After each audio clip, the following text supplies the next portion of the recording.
सल्लल्लाहु अलैहि वसल्लम ने वज़ाहत करते हुए इरशाद फरमाया, ला यदखुलुल जन्नत नम्माम, ला यदखुलुल जन्नत नम्माम। ऐ मोहम्मद, दुनिया वालों को इस बात का फरमान जारी कर दीजिए, दुनिया वालों को इस बात का ऐलान कर दे कि कोई भी ग़ीबत करने वाला, कोई भी चुगलखोर इंसान कभी जन्नत में दाखिल नहीं होगा।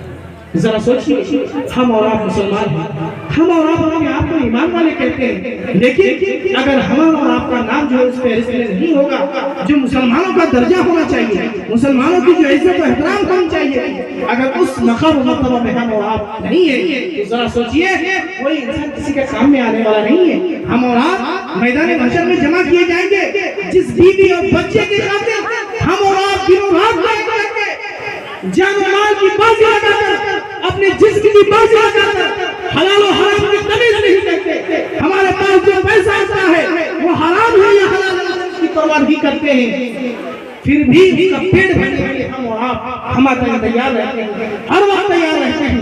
लेकिन कभी सोचे हैं कि अल्लाह रब्बुल आलमीन इन बीवी बच्चों को जब आपके सामने खड़ा करेंगे और कहेंगे, बता ऐ बीवी, इस इंसान को बता कि आखिर तुम्हें जहन्नम में किस चीज में ले गया, तो ये यही जवाब देगी, वो बच्चे यही कहेंगे, ऐ मेरे परवरदिगार, ऐ अल्लाह रब्बुल आलमीन, ये मेरे शौहर सरताज हैं जिसने जिंदगी में रातों दिन मेहनत किया, रातों दिन कमाई किया, लेकिन उसकी जिंदगी में कभी जेब में एक रुपया भी हलाल का नहीं। जरूरत इस बात की है कि दूसरे के पीछे पड़ने से बेहतर ये है कि अपने नफ्स के पीछे पड़ा जाए। इसलिए कि अगर हमारे और आपके कपड़े गंदे हैं तो साफ हम ही को करना है, कोई दूसरा इंसान हमारा और आपका कपड़ा साफ नहीं करेगा। इसलिए अगर हमारे और आपके जिस्म में कोई गंदगी है, हमारे और आपके चेहरे में कोई गंदगी है, तो मुआशरे में कोई इंसान आईने की तरह काम कर सकता है। कहे भाई तुम्हारे चेहरे में काली है, तुम्हारे चेहरे में गंदगी है, तुम्हारे जिस्म में गंदगी है, उसको साफ करो। लेकिन कहीं ऐसा ना हो कि हम 10 लोगों को बयान करें कि उसके जिस्म में देखो, चेहरे में देखो, काली है या गंदगी लगी हुई है। जरूरत इस बात की है कि उसको सामने रखकर खड़ा किया जाए और कहा जाए आपके चेहरे में काली है, आपके चेहरे में गंदी चीजें लगी हुई है, आप उसको साफ करो, तब हमारा और आपका मुआशरा अच्छा और खुशगवार होगा। तब जाके हम और आप अपनी जिंदगी में सुकून पा सकते हैं, अपनी जिंदगी में खुशी पा सकते हैं। कहीं ऐसा ना हो कि हम दूसरे के पीछे पड़कर जो है अपनी आखिरत को बर्बाद कर दें और अपनी जिंदगी को बर्बाद कर दें। इसलिए वक्त रहते रहते, वक्त आते आते हमें और आपको अपने नफ्स को सुधारना है, अपने नफ्स को संवार करना है। इसलिए अल्लाह रब्बुल आलमीन किसी दूसरे इंसान को जो है, अल्लाह रब्बुल आलमीन ने कहा, वला तज़िरु वाज़िरतुन विज़रा उख़रा, कि कोई भी इंसान किसी दूसरे इंसान का बोझ नहीं उठाएगा। कोई इंसान अगर गुनाह करता है तो उस गुनाह की सजा उसे को मिलना है। अगर बाप ने गुनाह किया है, ये दुनिया का कानून है। अगर कोई बेटा कहीं पकड़ा जाए, चोरी करते हुए पकड़ा जाए या कहीं भी किसी गलत रास्ते में अगर पकड़ा जाए, तो ये दुनिया का दस्तूर है, दुनिया का कानून है कि उसी को उसकी सजा दिया जाए, ताकि कल उसकी हिम्मत ना हो कि गुनाह की जगह या गुनाह के रास्ते में चले। इसलिए किसी बाप को किसी बेटी की जगह सजा नहीं दी जा सकती। अल्लाह रब्बुल आलमीन अगर सजा देगा तो जो इंसान जिसके साथ ऐसा होगा उस इंसान को अल्लाह रब्बुल आलमीन वैसा ही बदला देगा। इसलिए हम और आप अल्लाह रब्बुल आलमीन ने किस लिए भेजा है, अपनी जिंदगी की तखलीक का मकसद को समझिए कि अल्लाह रब्बुल आलमीन ने हमें और आपको दुनिया में इंसान जो है ऐसे हजारों दुनिया में लोग मौजूद हैं कि अपने नफ्स के लिए अगर अच्छाई नहीं कर सकते हैं, दूसरों के लिए रुकावटें बनते हैं। मेरे भाइयों, दूसरा कोई आपका जवाब नहीं देगा, दूसरा कोई आपका नामा अमाल पढ़ के नहीं सुनाएगा, दूसरे अपने कब्र में कोई पैर दाखिल नहीं करेगा। पैर दाखिल करना है तो हमें करना है, कब्र में रहना है तो हमें रहना है, अंधेरे घर में रहना है तो हमें आपको रहना है। कोई तीसरा इंसान, कोई दूसरा इंसान उसमें नहीं जाएगा। इसलिए हालात और ज़रूरत के एतबार से अपने नफ्स को, अपने घर वालों को भी अगर हम और आप सुधार लें, अगर माशरे में अच्छा कर लें, तो पूरे रहते दुनिया तक, रहते मौत तक हम और आप दूसरे के लिए अच्छा बन सकते हैं, दूसरे के लिए आइडियल और नमूना बन सकते हैं। कहीं ऐसा ना हो कि हम दूसरों के पीछे लग के अपने आखिरत को बर्बाद कर ले, अपने आप को हलाक कर ले। मोहतरम सामीन, और ढेर सारे उलमा इकराम आपके सामने मौजूद हैं, हाजिर हैं। इंशाअल्लाह इसके बाद जनाब मौलाना कासिम साहब बिजली साहब से दावत दूंगा कि उनको जल्द से जल्द स्टेज में लाया जाए ताकि प्रोग्राम को बाकायदा एक ढंग और टाइम टेबल के हिसाब से चलाया जा सके और पूरी रात इंशाल्लाह इसी तरीके से तकरीर होनी है। बड़े से बड़े उलमा किराम आए हैं, अच्छे से अच्छे सुरीली आवाज वाले उलमा किराम आए हैं, आपके सामने तकरीर पेश करेंगे, आपको दीन की बातें सुनाएंगे, दीन की बातें सिखाएंगे। इसलिए जरूरत इस बात की है कि हम अपनी जगह को अच्छे ढंग से ले लें और उलमा किराम की बातों को सुनते रहें और जो है अपनी जिंदगी को चेंज करने की कोशिश करें। इसलिए कि कब्र में हमें और आपको जाना है, अपना जवाब अपने को देना है, कोई इंसान किसी दूसरे इंसान का जवाब नहीं देगा। इसलिए जरूरत इस बात की है कि हम अपने नफ्स को संवारे, अपने घर वाले का नफ्स को संवारे। अगर किसी इंसान के अगर कपड़े में धब्बा है, चेहरे में धब्बा है, किसी इंसान के चेहरे में कोई काली है, तो हम और आप उसको मिटाने के बजाय उसको और जाहिर ना करें, बल्कि उसको सामने खड़ा करके कहें कि ये तुम्हारे अंदर गलत है, ये तुम्हारी आयब है, इसको सुधार लो, इसको संवार लो। ये हम और आप तब अच्छे बन सकते हैं मेरे भाइयों। इसलिए जरूरत इस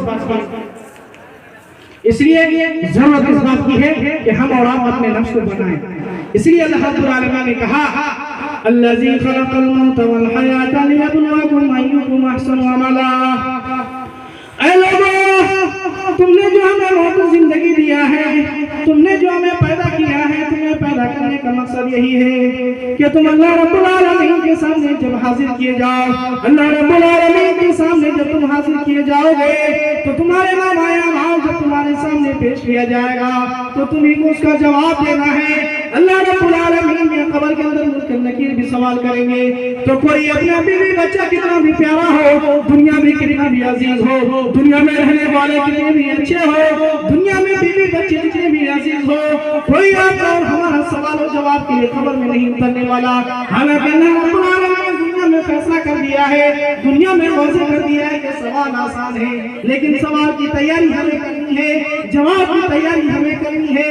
कोई इंसान है, दुनिया का दस्तूर है कि कोई भी इंसान किसी दूसरे इंसान को चीट कराते हुए पकड़ा जाए, कोई इंसान दूसरे इंसान को नकल कराते हुए पकड़ा जाए तो फौरन एक जिम्मेदार उसको हाथ से निकाल देते हैं, उसका कॉपी छीन लेते हैं, उसके कॉपी में रेड पेन लाल पेन घसीट देते हैं और उसकी जिंदगी को बर्बाद कर देते हैं। जब दुनिया का दस्तूर ये है तो अल्लाह रब्बुल आलमीन जो निज़ाम मुलाकात है, जो निज़ाम को बनाने वाला है, जो दुनिया को बनाने वाला है, दुनिया को सजाने वाला है, रात के बाद दिन को लाने वाला है, दिन के बाद रात को लाने वाला है, तो अल्लाह रब्बुल आलमीन हमारे और आपके दरमियान किस कदर फैसला कर सकता है। जरा तसव्वुर कीजिए, अल्लाह रब्बुल आलमीन ने कहा अल्लज़ी खलक़ल मौत वल हयात लियब्लुवकुम अय्युकुम अहसनु अमला।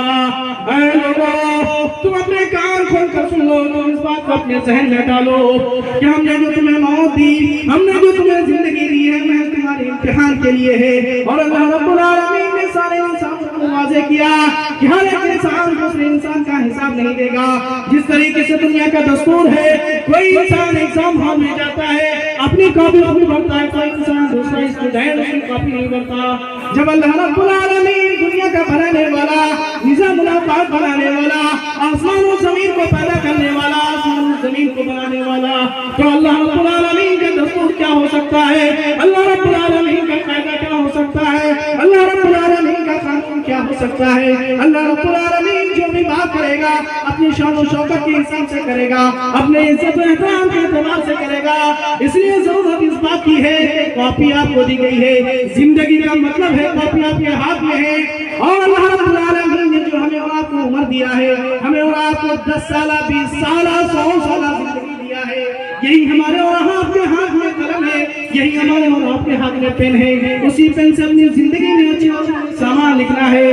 अगर हम और आप जिंदगी में अच्छे काम करके जाएं, दुनिया में अच्छे अमाल लेके जाएं, दुनिया से अच्छी चीज लेकर जाएंगे, तब अल्लाह रब्बुल आलमीन के सामने कब्र के अंदर हमें और आपको रोशनी मिल सकता है। तब जाके हम और आप आसानी से जवाब दे सकते हैं। अगर हमारे और आपकी दुनिया की जिंदगी यहीं से खराब है, हमारे और आपके हमारे अमाल में कोई चीज मौजूद नहीं है, हमारे और आपकी जिंदगी में कोई चीज अच्छी नहीं है, तो हमारे और आपकी जिंदगी यहीं से बर्बाद, तो आखिरत में क्या हो सकता है। मेरे भाई, अफसोस का मकाम है। जरूरत इस बात की है कि हम और आप अपनी जिंदगी को देखें, अपने जिंदगी का हिसाब किताब लें। दूसरे इंसान के पीछे पड़ने की कोई जरूरत नहीं है। हम अगर अच्छा करते हैं तो काफी है। दुनिया में हमें अपने नफ्स का जवाब देना है, किसी दूसरे इंसान का अल्लाह रब्बुल आलमीन मोहताज नहीं बनाया है। हालांकि ये पूछा जाएगा कि तुम्हारी बीवी बच्चों को खिलाया था, लेकिन ये नहीं पूछा जाएगा हलाल खिलाया था या हराम खिलाया था। जरूरत इस बात की है कि अपनी जिंदगी को अच्छा करें, अपने चेहरे को अच्छा बनाए, अपने लिबास को अच्छा बनाए, अपने ईमान को अच्छा बनाए, तब हम और आप दुनिया में अच्छे बन सकते हैं, आखिरत में भी अच्छे बन सकते हैं। उलमा किराम तशरीफ ला चुके हैं, इसलिए मैं यहीं से बात खत्म करता हूँ। अगर दौरान कलाम दौरान तकरीर कोई अगर भूल या चूक हो गई हो तो अपने बेटा या बच्चा या अपना भाई साहब से माफ कीजिएगा। अल्लाह रब्बुल आलमीन से दुआ करते हैं कि अल्लाह रब्बुल आलमीन जो भी हमें और आपको सुनने सुनाने का मौका मिला, अल्लाह रब्बुल आलमीन से दुआ करते हैं कि अल्लाह रब्बुल आलमीन हम तमाम लोगों को उसको अपनी जिंदगी में अच्छे तरीके से अच्छे ढंग से रचने और बसाने की तौफीक अता फरमाए। अल्लाहुम्मा आमीन। वस्सलामु अलैकुम व रहमतुल्लाहि व बरकातुहू।